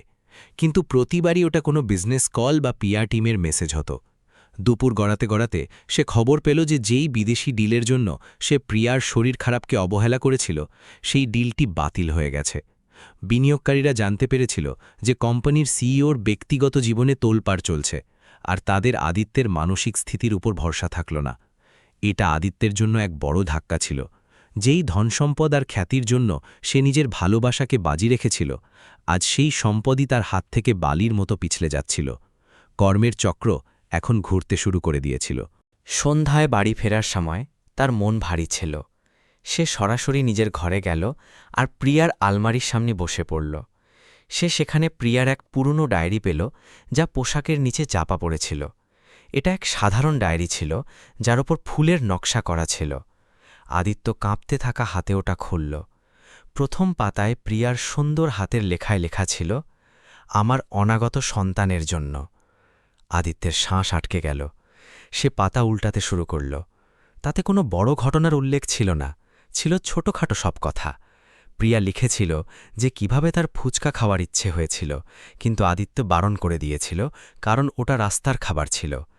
সে লিখেছিল যে তার বৃষ্টিতে ভিজতে ভালো লাগে, কিন্তু এই বাড়ির নিয়ম তাকে কয়েদ করে রেখেছে। ডায়েরির এক পাতা আদিত্যের আত্মাকে কাঁপিয়ে দিল। প্রিয়া লিখেছিল, আজ ডক্টর শর্মা বাচ্চার হৃৎস্পন্দন শোনালেন। ওই আওয়াজ দুনিয়ার সবথেকে মধুর সঙ্গীত ছিল। কিন্তু আমার ভয় লাগে, আমার ভয় হয় যে আমার সন্তান যেন তার বাবার মতো না হয়ে যায়। আমি চাই না সে এমন এক মেশিন হোক যার কাছে টাকাই সব আর আবেগের কোনো দাম নেই। আমি চাই সে একজন মানুষ হোক, যার মধ্যে দয়া থাকবে, ভালোবাসা থাকবে। যদি এই বাড়িতে থেকে তার সারল্য মরে যায়, তবে আমি নিজেকে কোনো দিন ক্ষমা করতে পারব না। এই শব্দগুলো পড়ে আদিত্য হু হু করে কেঁদে ফেলল। সে মেঝের ওপর শুয়ে পড়ল, ডায়েরিটা নিজের বুকের কাছে চেপে ধরল। সে অনুভব করল যে প্রিয়া তাকে ছেড়ে চলে যায়নি, বরং সে নিজের সন্তানকে বাঁচানোর জন্য পালিয়েছিল, আদিত্যের ছায়া থেকে বাঁচানোর জন্য।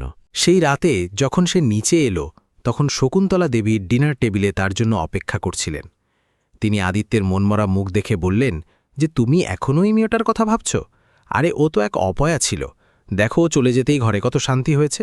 আমি কালই পণ্ডিত মশাইকে দেখে ঘরের শুদ্ধিকরণ করাবো। আদিত্যের আর সহ্য হল না, তার ধৈর্যের বাঁধ ভেঙে গেল। সে জোরে টেবিলে মুষ্টাঘাত করল, যাতে থালাগুলো লাফিয়ে পড়ে গেল। বাস করুন মা! তার আওয়াজ পুরো হলে প্রতিধ্বনিত হল। চাকররা ঘাবলে গিয়ে দাঁড়িয়ে গেল। শকুন্তলা দেবী অবাক হয়ে তার দিকে দেখতে লাগলেন। তিনি কখনও নিজের ছেলেকে এভাবে চিৎকার করতে দেখেননি। আদিত্যের চোখে আগুন জ্বলছিল। সে বলল যে অপয়া সে ছিল না, অপয়া আমরা। সে ছিল লক্ষ্মী, যেই ঘরকে স্বর্গ বানানোর চেষ্টা করছিল, আর আমরা তাকে নরক দিলাম। আপনি কখনো তাকে বউ বলে মানেননি, সবসময় তাকে ছোট দেখিয়েছেন। আর আমি তো তার থেকেও বড় অপরাধী। আমি নিজের স্ত্রী, নিজের সন্তানের মাকে কখনো সম্মান দিইনি। আমি টাকা কামানোর দৌড়ে এতটাই অন্ধ হয়ে গিয়েছিলাম যে আমি দেখতেই পাইনি যে আমার আসল সম্পদ আমার থেকে দূরে চলে যাচ্ছে। আদিত্যের গলা কাঁপছিল, কিন্তু তাতে সত্যের শক্তি ছিল। সে নিজের মায়ের চোখের দিকে তাকিয়ে বলল যে আজ আমার বিজনেস ডুবছে, আমার মর্যাদা শেষ হচ্ছে, আর এই সব আমার কর্মের ফল। প্রিয়া চলে যায়নি, আমরা তাকে বাধ্য করেছি চলে যেতে। শকুন্তলা দেবী রেগে দাঁড়িয়ে গেলেন। তিনি বললেন যে, তোমার জ্ঞান আছে তো? এক সামান্য মহিলার জন্য তুমি নিজের মায়ের সাথে এইভাবে কথা বলছো? সে কোথায় যাবে? দুদিন পর যখন টাকা শেষ হবে, তখন নিজের নাকখত দিয়ে ফিরে আসবে।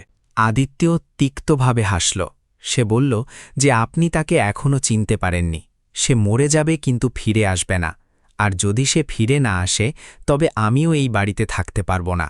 এই বাড়ি এখন আমার কাছে বাড়ি নয়, বরং এক কবরস্থান মনে হয়, যেখানে আমরা তার খুশিগুলোকে কবর দিয়েছি। আদিত্য নিজের মাকে ওখানেই স্তব্ধ রেখে সিঁড়ি দিয়ে উঠতে শুরু করল। আজ সে সেই কথা বলে দিয়েছিল যা তার বহু বছর আগে বলা উচিত ছিল।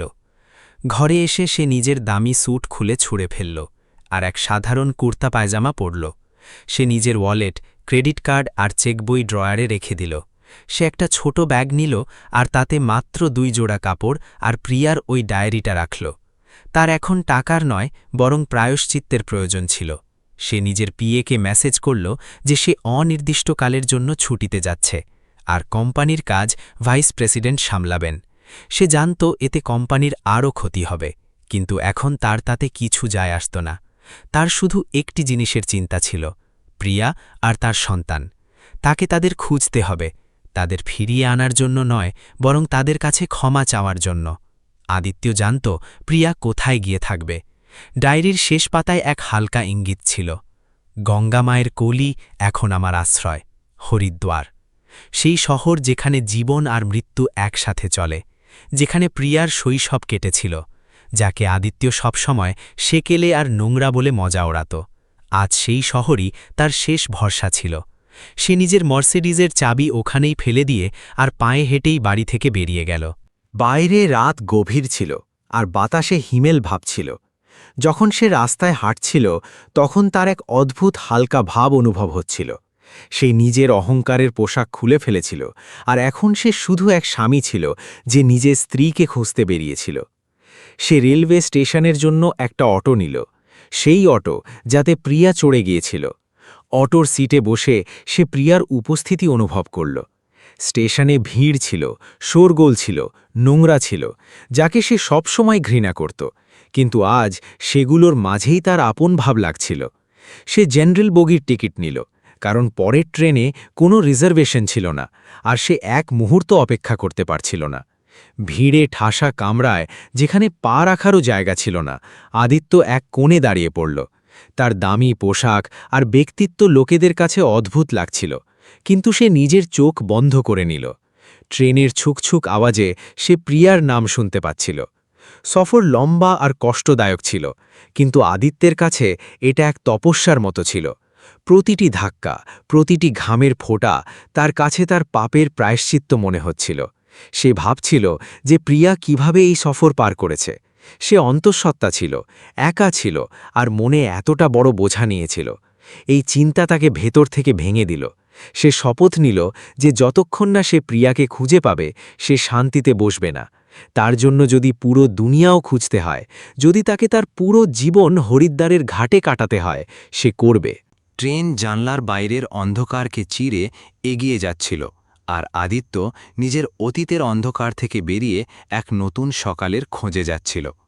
যখন ট্রেন সকালে হরিদ্বার স্টেশনে থামল, তখন ওখানকার বাতাসে এক আলাদা গন্ধ ছিল, ধূপ, আগরবাতি আর মাটির। আদিত্য স্টেশন থেকে বাইরে এলো। শহরের শোরগোল আর ভিড় তাকে গিলে নেওয়ার জন্য প্রস্তুত ছিল। সে রিকশা নিল না, সে পায়ে হেঁটেই ঘাটের দিকে চলতে লাগল। সে প্রতিটি মুখে প্রিয়াকে খুঁজছিল। সরু গলি, মন্দিরের ঘণ্টির আওয়াজ আর গঙ্গার বিশাল প্রবাহ সব কিছু তাকে বলছিল যে সে ঠিক জায়গায় এসেছে। সে হরিদ্বারের ঘাটের জ্বলন্ত চিতাগুলোকে দেখল আর অনুভব করল যে তার পুরনো সত্তা, সেই অহংকারী আদিত্য মেহরাও ওখানেই কোথাও পুড়ে ছাই হয়ে গেছে। এখন যা অবশিষ্ট ছিল তা শুধু এক অনুতপ্ত আত্মা। সারা দিন সে পাগলের মতো গলিতে গলিতে ঘুরে বেড়াল। সে লোকেদের প্রিয়ার ছবি দেখালো যা তার ফোনে ছিল, সেই ছবি যা সাধের অনুষ্ঠানের দিনের ছিল, যাতে প্রিয়ার চোখে অসীম বিষণ্ণতা ছিল। দোকানদার, পুরোহিত, মাঝি সবাই মাথা নেড়ে দিল। কেউ তাকে চিনতে পারল না। আদিত্যের পা ক্লান্ত হয়ে আসছিল, কিন্তু তার সংকল্প ছিল অটল। সে ভাবল প্রিয়া হয়তো কোনো আশ্রমে থাকবে বা কোনো ধর্মশালায়। সে সব জায়গায় খোঁজ নিল। খিদে আর তেষ্টা তাকে কষ্ট দিচ্ছিল, কিন্তু সে রাস্তার ধারের এক কল থেকে জল খেয়ে নিজের তেষ্টা মেটাল। এটা সেই জল ছিল যা খেতে সে সব সময় ভয় পেত, কিন্তু আজ ওটা তার কাছে অমৃতের মতো মনে হল। সন্ধ্যা নামতে নামতে সে হাড়কি পৌড়ি ঘাটে পৌঁছে গেল। গঙ্গা আরতির প্রস্তুতি হচ্ছিল। হাজারো প্রদীপ জ্বলছিল আর মন্ত্রোচ্চারণ প্রতিধ্বনিত হচ্ছিল। আদিত্য সিঁড়িতে বসে পড়ল, পুরোপুরি হতাশ। তার মনে হল হয়তো সে হেরে গেছে, হয়তো প্রিয়া তাকে কোনো দিন পাবে না। সে নিজের মাথা হাঁটুর মধ্যে লুকিয়ে কাঁদতে লাগল। ঠিক তখনই আরতির জোরালো শঙ্খধ্বনির মাঝে সে এক চেনা আকৃতি দেখতে পেল। কিছুটা দূরে ঘাটের এক কম ভিড় থাকা অংশে এক মহিলা শাল জড়িয়ে বসেছিলেন আর নদীতে প্রদীপ ভাসিয়ে দিচ্ছিলেন। তার মুখ ঢাকা ছিল, কিন্তু আদিত্যের বুক ধক করে উঠল। সে ওই ভঙ্গিমা, ওই ঝুঁকে থাকা কাঁধ হাজার হাজার ভিড়ের মাঝেও চিনতে পারত। সে দৌড়াল, ভিড় চিড়ে। তার বুক যেন গলায় চলে এসেছিল। যত সে কাছে গেল, তার বিশ্বাস আরও দৃঢ় হল। ওই মহিলা উঠলেন আর ধীরে ধীরে সিঁড়ি দিয়ে উঠতে লাগলেন। তার হাঁটার মধ্যে এক ভারী ভাব ছিল, যা তার গর্ভাবস্থার কারণে ছিল। আদিত্য তার পেছন পেছন গেল, কিন্তু সে ডাকল না। তার ভয় ছিল যে যদি সে ডাকে তবে হয়তো স্বপ্নটা ভেঙে যাবে। ওই মহিলা এক পুরনো জরাজীর্ণ হাবেলি বা প্রাসাদের ভেতরে ঢুকলেন, যার বাইরে শান্তিকুটির লেখা ছিল। এটা এক বিধবা আশ্রমের মতো মনে হচ্ছিল। আদিত্য গেটের বাইরে দাঁড়িয়ে পড়ল। তার শ্বাস দ্রুত চলছিল। সে প্রিয়াকে খুঁজে পেয়েছিল, কিন্তু এখন আসল পরীক্ষা শুরু হতে চলেছিল। প্রিয়া কি তাকে গ্রহণ করবে? সে কি তাকে ক্ষমা করতে পারবে? আদিত্য সেই রাতটা ওখানেই ওই আশ্রমের গেটের বাইরে মাটিতে বসে কাটানোর সিদ্ধান্ত নিল। সে ভেতরে গিয়ে নিজের অধিকার ফলাতে চাইল না। সে অপেক্ষা করতে চাইল। সে আকাশের দিকে তাকাল, যেখানে তারাগুলো জ্বলছিল। তার মনে হল ঈশ্বর তাকে এক শেষ সুযোগ দিয়েছে। সে নিজের ডায়েরি বের করল আর তাতে প্রিয়ার জন্য একটি চিঠি লিখতে শুরু করল। শব্দের মাধ্যমে সে নিজের হৃদয়ে উঘড়ে দিচ্ছিল। সে জানত যে কাল সকালে যখন সূর্য উঠবে তখন সে এক নতুন জীবনের দাবি জানাবে। ধন নয়, খ্যাতি নয়, শুধু প্রিয়ার সঙ্গ আর তার সন্তানের পিতা হওয়ার অধিকার। এই রাত তার জীবনের সবথেকে গুরুত্বপূর্ণ রাত ছিল, কারণ কাল সে নিজের সিইও পরিচয় ছেড়ে এক সেবকের রূপে প্রিয়ার সামনে যেতে চলেছিল। হরিদ্বারের সকাল এক দিব্যি সঙ্গীতের মতো হয়। মন্দিরের ঘণ্টার আওয়াজ, গঙ্গার জলের কলকল ধ্বনি আর বাতাসে মিশে থাকা রোদ আর ধূপকাঠির গন্ধ সব মিলে আত্মাকে জাগিয়ে তোলার কাজ করে। শান্তিকুটিরের লোহার গেটের বাইরে মাটির ওপর উবু হয়ে বসে থাকা আদিত্যের ঘুম যখন ভাঙল, তখন তার হাড়গুলোতে আড়ষ্টতা ছিল। তার দামি কুর্তা এখন ধুলোয় মাখা আর দাড়ি বেড়ে গিয়েছিল। তাকে কোনো ভিখারির থেকে কম মনে হচ্ছিল না, কিন্তু তার চোখে এক অদ্ভুত শান্তি ছিল যা সে মখমালের বিছানায় কখনো অনুভব করেনি। তখনই গেট খোলার আওয়াজ এলো। আদিত্য হড়বড়িয়ে দাঁড়িয়ে পড়ল। সামনে প্রিয়া দাঁড়িয়েছিল। তার হাতে এক পিতলের ঘটি ছিল আর সে সম্ভবত গঙ্গা জল নিতে যাচ্ছিল। প্রিয়া আদিত্যকে দেখল। তার চোখে কোনো বিস্ময় ছিল না, যেন আগে থেকেই তার আভাস ছিল যে আদিত্য আসবে, কিন্তু সেখানে কোনো খুশিও ছিল না। তার দৃষ্টি ছিল ঠান্ডা আর ভাবলেশহীন। আদিত্য এক পায়ে এগোল, কিন্তু প্রিয়া হাত তুলে তাকে ওভাবেই থামিয়ে দিল। সে কিছুই বলল না, শুধু তাকে এক মুহূর্ত দেখল আর তারপর নিজের পথে এগিয়ে গেল। আদিত্য তার পেছনে গেল না। সে জানত যে এখনও সে তার সাথে চলার যোগ্য হয়ে ওঠেনি। সে ওখানেই দাঁড়িয়ে তাকে ঘাটের সিঁড়ি দিয়ে নামতে দেখল। সে অন্তঃসত্ত্বা ছিল। তার পেট এখন অনেকটা বড় হয়ে গিয়েছিল আর তার হাঁটতে কষ্ট হচ্ছিল। আদিত্যের ইচ্ছে হল যে দৌড়ে গিয়ে তাকে সাহায্য করে, কিন্তু তার মনে পড়ে গেল যে সেই তাকে এই অবস্থায় পৌঁছে দিয়েছে। সে নিজের হাতের মুঠো শক্ত করল আর ওখানেই দেওয়ালে মাথা ঠেকিয়ে দাঁড়িয়ে রইল। সেই দিনের পর থেকে আদিত্য ওখানেই পাশের এক সরু গলিতে ছোট একটি কুঠরি ভাড়া নিল। এই ঘরটি তার দিল্লির বাথরুমের থেকেও ছোট ছিল। সেখানে প্রায়ই বিদ্যুৎ চলে যেত আর মশার উপদ্রব ছিল, কিন্তু আদিত্য কোনো অভিযোগ করল না। সে নিজের ক্রেডিট কার্ড আর পরিচয়পত্র স্যুটকেসে বন্ধ করে রেখেছিল। সে এখন আর আদিত্য মেহরা নয়, বরং শুধু এক সাধারণ মানুষ ছিল যে প্রায়শ্চিত্তের আগুনে পুড়ছিল। সে রোজ সকালে উঠত, গঙ্গায় স্নান করত আর তারপর শান্তি কুটিরের আশেপাশে ঘুরে বেড়াত। সে প্রিয়ার সামনে আসত না, কিন্তু তার প্রতিটি প্রয়োজনের খেয়াল রাখার চেষ্টা করত। যখন সে জানতে পারত যে প্রিয়ার টাটকা ফলের প্রয়োজন, তখন সে চুপিসারে ঝুড়িটি তার দরজায় রেখে আসত। যখন সে জানতে পারল যে আশ্রমের ছাদ ফুটো হয়ে জল পড়ছে, তখন সে একজন মজুর সেজে ওটা ঠিক করে দিল, নিজের পরিচয় না জানিয়েই। ধীরে ধীরে আশ্রমের পরিচালিকা, যিনি একজন বৃদ্ধা বিধবা ছিলেন, আদিত্যের ভক্তি বুঝতে পারছিলেন।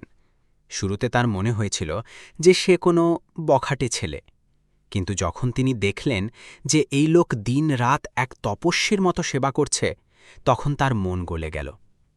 একদিন আদিত্যকে ডেকে বললেন যে, বেটা, প্রেম পাওয়া সহজ, কিন্তু প্রায়শ্চিত্ত করা খুব কঠিন।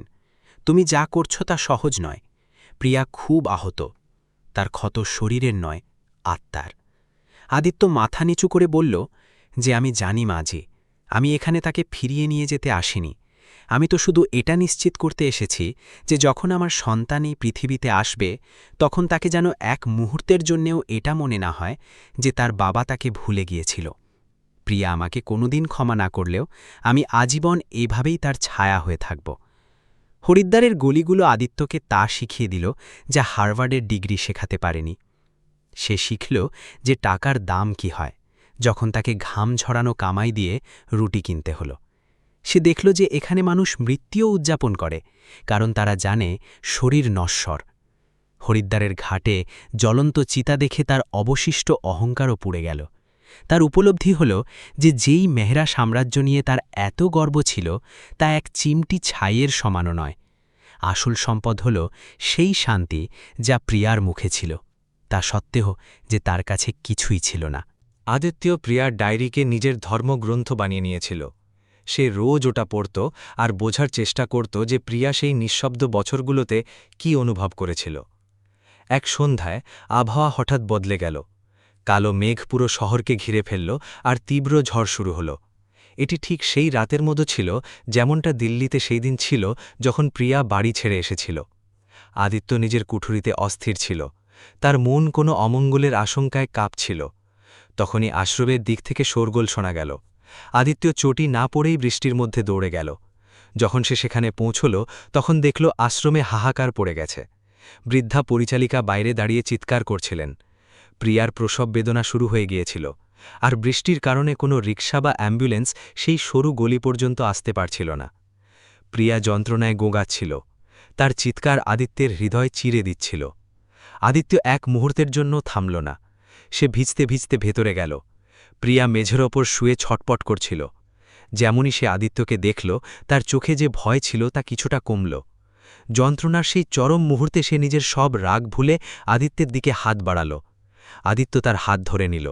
সে বলল যে, প্রিয়া ঘাবড়িও না, আমি আছি তো। সে প্রিয়াকে নিজের কোলে তুলে নিল। সে ভারী ছিল, কিন্তু আদিত্যের কাছে তাকে ফুলের মতো হালকা মনে হল।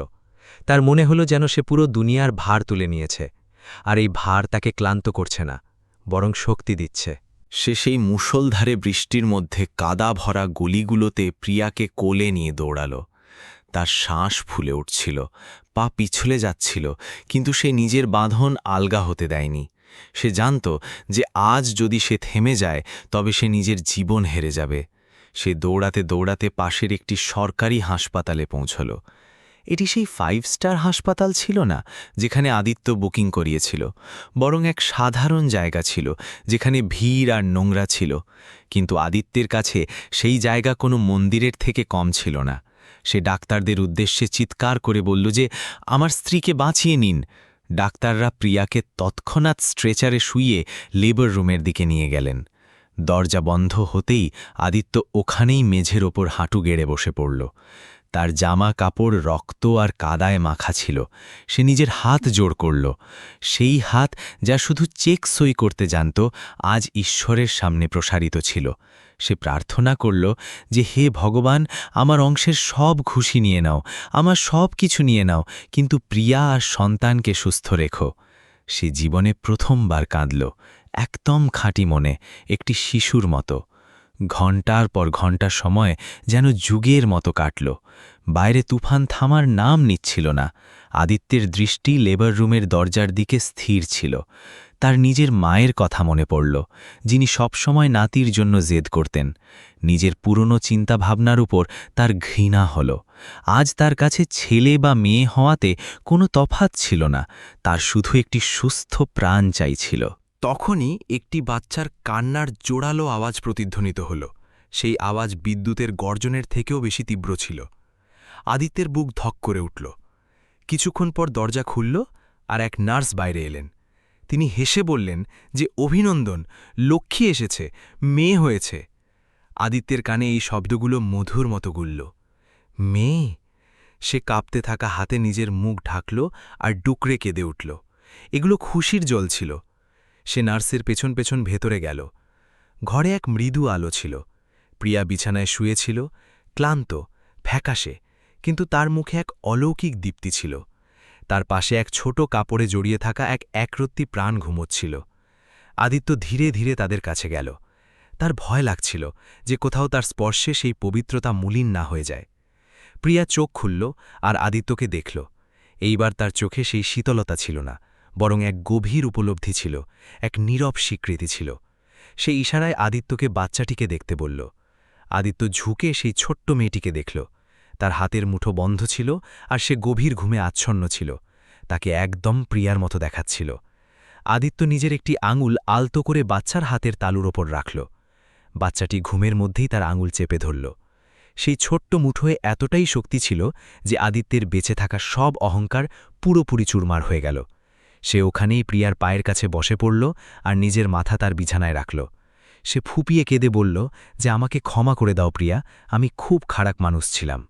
আমি তোমাকে খুব কষ্ট দিয়েছি। আমি এই বাচ্চার বাবা ডাকার যোগ্য নই। প্রিয়া নিজের দুর্বল হাত আদিত্যের মাথায় রাখল। তার স্পর্শে সেই পুরনো আপন ভাব ছিল। সে ধীর গলায় বলল যে, সেই আদিত্য মরে গেছে, যে আমাকে কষ্ট দিত, যে মানুষটি আজ আমাকে বৃষ্টির মধ্যে নিজের কাঁধে তুলে নিয়েছে, যে এই গলিগুলোতে আমার জন্য খালি পায়ে ঘুরেছে সে এক নতুন আদিত্য। এই বাচ্চা সেই নতুন আদিত্যের উলি। প্রিয়ার কথাগুলো আদিত্যের ক্ষতে মলমের কাজ করল। সে মাথা তুলে প্রিয়াকে দেখল। দুজনের চোখেই জল ছিল, কিন্তু এখন সেই জল যন্ত্রণার নয়, মিলনের ছিল। কিছুদিন পর আদিত্য আর প্রিয়া হাসপাতাল থেকে বাইরে এলো। বৃষ্টি থেমে গিয়েছিল আর আকাশ পরিষ্কার ছিল। গঙ্গার ওপর রামধনু ফুটেছিল। আদিত্য প্রিয়াকে আগলে ধরেছিল আর বাচ্চাটি তার কোলে ছিল। তারা সরাসরি মেহরা ভবনে যাওয়ার জন্য বিমানবন্দরে গেল না। তারা হরিকি পৌড়ি ঘাটে এলো। সন্ধ্যার আরতি শুরু হতে চলেছিল। আদিত্য পণ্ডিত মশাইকে দিয়ে নিজের মেয়ের নামকরণের একটি ছোট পুজো করালো। তারা তার নাম রাখল বৃষ্টি, যার অর্থ হল বর্ষা, কারণ সে সেই ঝোড়ো বৃষ্টির মধ্যে এসেছিল যা তাদের জীবনকে ধুয়ে পরিষ্কার করে দিয়েছিল। পুজোর পর তারা ঘাটের সিঁড়িতে বসল। আদিত্য নিজের পকেট থেকে ফোন বের করল, যা সে সপ্তাহখানেক ধরে বন্ধ রেখেছিল। সে ওটা অন করল। হাজার হাজার মেসেজ আর মিসড কল ছিল। সে তার মায়ের নম্বর মিলাল। শকুন্তলা দেবী ফোন তুলতেই কাঁদতে শুরু করলেন। তিনি বললেন যে বেটা বাড়ি ফিরে এসো, বিজনেস বরবাদ হয়ে যাচ্ছে, লোকে কত কথা বলছে। আদিত্য শান্ত গলায় বলল যে মা, আমি আসছি, কিন্তু একা নয়, আমার স্ত্রী আর আমার মেয়ে আমার সাথে আছে। আর শুনুন, আমরা আপনার নিয়মে থাকব না। এখন এই বাড়িতে সেই নিয়মই চলবে যা প্রিয়া ঠিক করবে। যদি এটা আপনার মঞ্জুর হয় তবেই আমরা আসব, নইলে হরিদ্বারের এই গলিগুলোই এখন আমার বাড়ি। ওপাশ থেকে শকুন্তলা দেবীর নীরবতা ছিল, আর তারপর এক মৃদু সম্মতির আওয়াজ এলো। হয়তো ছেলেকে হারানোর ভয় তার অহংকারকেও ভেঙে দিয়েছিল। আদিত্য ফোন রাখল আর ওটা গঙ্গায় ভাসিয়ে দিল। প্রিয়া অবাক হয়ে তার দিকে তাকাল। আদিত্য হেসে বলল যে এখন আমার সেই পুরনো আদিত্যের সাথে যোগাযোগ রাখার আর কোনো প্রয়োজন নেই। আমি দিল্লি ফিরে যাব, নিজের দায়িত্ব পালন করব, কিন্তু একজন সিইওর মতো নয়, বরং একজন বাবা আর স্বামীর মতো। আমরা ওখানে থাকব, কিন্তু আমাদের মন এই গঙ্গার তীরেই পড়ে থাকবে। প্রিয়া নিজের মাথা আদিত্যের কাঁধে রাখল। সামনে গঙ্গার ঢেউয়ের ওপর হাজারো প্রদীপ ভাসছিল, যা অন্ধকারের বিরুদ্ধে লড়ার আশা জাগাচ্ছিল। আদিত্য নিজের মেয়েকে বুকে জড়িয়ে ধরল আর অনুভব করল যে তার দুনিয়া এখন পূর্ণ হয়েছে। সে যা হারিয়েছিল তা শুধু টাকা ছিল, কিন্তু যা পেয়েছিল তা হল জীবন। সে প্রিয়ার হাত নিজের হাতে নিল আর কথা দিল যে এখন যতই বড় ঝড় আসুক না কেন, সে কখনো তার হাত ছাড়বে না। এই গল্প এক শেষ নয়, বরং এক নতুন শুরু ছিল। তুফান বয়ে গিয়েছিল, আর এখন শুধুই শান্তি।